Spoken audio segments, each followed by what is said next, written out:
নমস্কার, আমাদের channel honest কিচেনে আপনাদের সকলকে জানাই স্বাগত। আজ একটা মিষ্টি রেসিপি আপনাদের কাছে আমি নিয়ে এসেছি, যেটার জন্য বানাতে আমি নিয়ে নিচ্ছি বাফালো মিল্ক।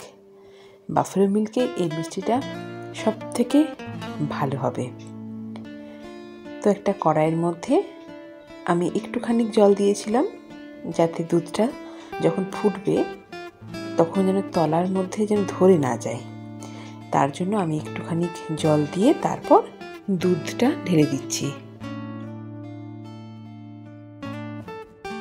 যে মিষ্টিটা আমি বানাচ্ছি সেটার জন্য কোনো রকম ছানা বা কোনো রকম চিনির রস কিচ্ছুর প্রয়োজন নেই, কিচ্ছু করতে হবে না। শুধুমাত্র কড়াইয়ের মধ্যে দুধটা দিয়ে রাখবেন আর একটুখানি হাতে সময় রাখবেন, ধৈর্য ধরে থাকবেন অবশ্যই, তাহলে এই মিষ্টিটা একদম সুন্দরভাবে তৈরি হবে। একদম গ্যাসের ফ্লেমটা সিমে করে রাখবেন, আর সিমে করে রাখার পরে যখন দেখবেন আস্তে আস্তে একটা সর পড়ে আসছে দুধের উপরে, সেই সরটাকে একটা কাঁটা চামচ করে এরকমভাবে কড়াইয়ের গায়ে গায়ে লাগিয়ে দেবেন। বুঝতেই পারছেন নিশ্চয়ই এখানে কোন মিষ্টিটা তৈরি করার কথা বলা হচ্ছে। রাবড়ি, একদম ঠিকই ধরেছেন আপনারা, এটা রাবড়ি বানানোর রেসিপি। দোকানেই বানাই, সেটা দেখতে আমাদের খুব পরিশ্রমের একটা কাজ বলে মনে হয়। সত্যি এটা পরিশ্রমেরই কাজ। একটুখানি ধৈর্য যদি থাকে আর সময় যদি হাতে থাকে, তাহলে মিষ্টিটা বানিয়ে একবার খেয়ে দেখবেন। এর থেকে ভালো স্বাদের মিষ্টি সত্যি আর হয় না। একটা অপূর্ব স্বাদের মিষ্টি রাবড়ি। যারা হালকা মিষ্টি খেতে পছন্দ করেন তাদের জন্য তো একদম পারফেক্ট। খুব বেশি চিনির প্রয়োজন হয় না। এখানে আমি 2.5 লিটার দুধে 4 চামচ চিনি দেব। নর্মাল যে চামচ হয় আমাদের, সেই 4 চামচ চিনি দেব। তার থেকে বেশি চিনি চাইলে আপনারা দিতে পারেন, কিন্তু 4 চামচ দিলেই এটা সুন্দর একটা দুধের যে একটা হালকা মিষ্টি ভাব থাকে, দুধটা অনেকটা ক্ষীর হয়ে যাওয়ার পরে এবং তার সঙ্গে চিনিটুকু মিশে যে মিষ্টিটা তৈরি হবে একবারে পারফেক্ট একটা মিষ্টি আসে। তো এরকমভাবে সরগুলোকে দেখুন আমি সাইডের মধ্যে লাগিয়ে নিচ্ছি। পুরো কড়াইয়ের গা বরাবর আমি সরগুলোকে দিয়ে যাচ্ছি। একটু করে সর আসবে আর আপনারা তুলে তুলে কড়াইয়ের গায়ের মধ্যে এরকমভাবে লাগাবেন।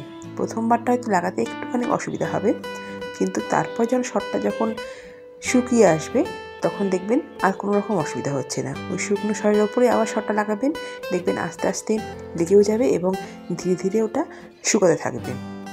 তা যখন একবারে কমে আসবে, ঘন হয়ে আসবে, তখন আপনারা এর মধ্যে চিনি দেবেন।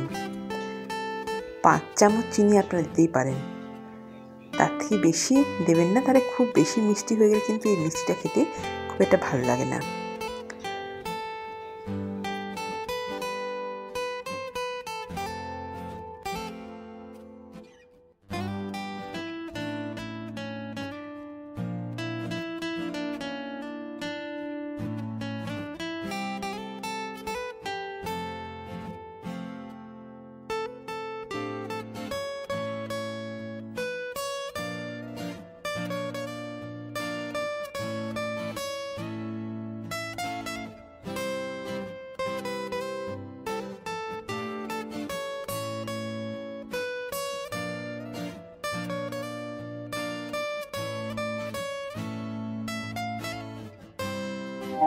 দুধটা যখন আমার একদমই ঘন হয়ে এসছে, তখন আমি এখানে চিনিটা মেশাবো। দেখুন দুধটা অনেকটাই কমে এসেছে। তারপর আমি এখানে চিনিটা দিয়ে দিলাম, খুবই অল্প পরিমাণ চিনি, কিন্তু বারবার বলছি আমি এখানে 2.5 লিটার দুধের রাবড়ি বানাচ্ছি। এখানে আমি 4 থেকে 5 চামচ মতন চিনি ব্যবহার করেছি। তো আপনারাও সেটার দিকে খেয়াল রাখবেন একটু। খুব বেশি মিষ্টি মানে কড়া মিষ্টি একদমই করবেন না, কারণ রাবড়ি তো কড়া মিষ্টি হয় না।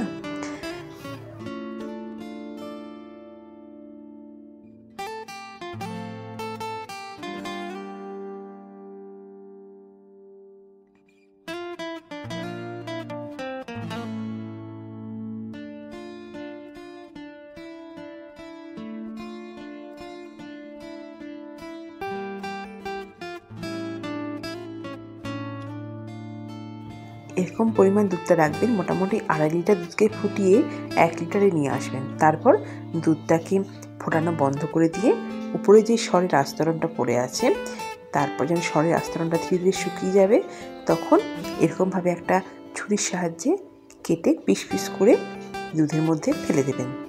ব্যাস, তারপরে একটুখানি মিশিয়ে দেবেন, তাহলেই রেডি হয়ে গেল আপনার রাবড়ি। আর এটাকে যদি মাটির পাত্রে সার্ভ করা যায় তাহলে তো কথাই নেই। একটু ফ্রিজের মধ্যে রেখে দিয়ে তারপর আপনারা টেস্ট করে দেখবেন আর আমাকে জানাবেন একটুখানি কেমন লাগলো। কোনো রকম এলাচ, তেজপাতা কিচ্ছু লাগবে না, শুধুমাত্র দুধ আর চিনি, তার সঙ্গে সময় আর ধৈর্যটা অবশ্যই লাগবে, তাহলে মিষ্টিটা একদম পারফেক্ট তৈরি হবে। আর খেতে যা হবে না, সেটা না খেলে সত্যি বুঝতে পারবেন না। খেয়ে আমাকে কিন্তু অবশ্যই জানাবেন কমেন্টে যে আপনাদের কেমন লাগলো এই রেসিপিটা। সকলেই খুব ভালো থাকবেন, সুস্থ থাকবেন। নমস্কার।